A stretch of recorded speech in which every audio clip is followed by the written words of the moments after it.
Stand Up India scheme.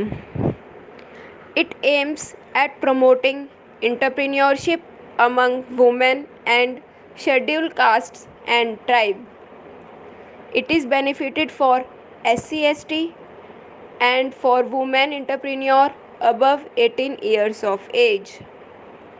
It facilitates bank loans between rupees 10 lakh and rupees 1 crore to at least one scheduled caste or scheduled tribe borrower and at least one woman borrower per bank branch for setting up a greenfield enterprise. This enterprise may be in manufacturing, services, or the trading sector. In case of non-individual enterprises, at least 51% of the shareholding and controlling stake should be held by either an SC or ST or woman entrepreneur.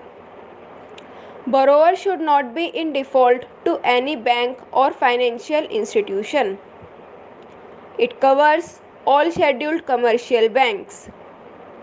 Borrower shall be required to bring in minimum of 10% of the project cost as own contribution. The rate of interest would be lowest applicable rate of the bank for that category not to exceed plus 3% plus tenor premium. Provision of handholding support is available under the scheme in case borrower is a trainee borrower.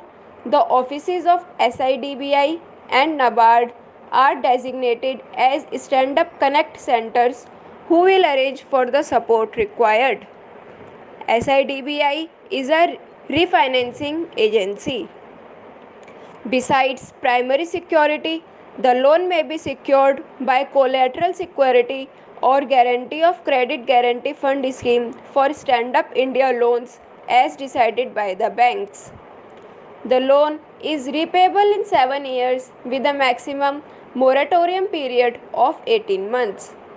It also provides for creation of a credit guarantee mechanism through the National Credit Guarantee Trustee Company. Thank you. Like, share and subscribe.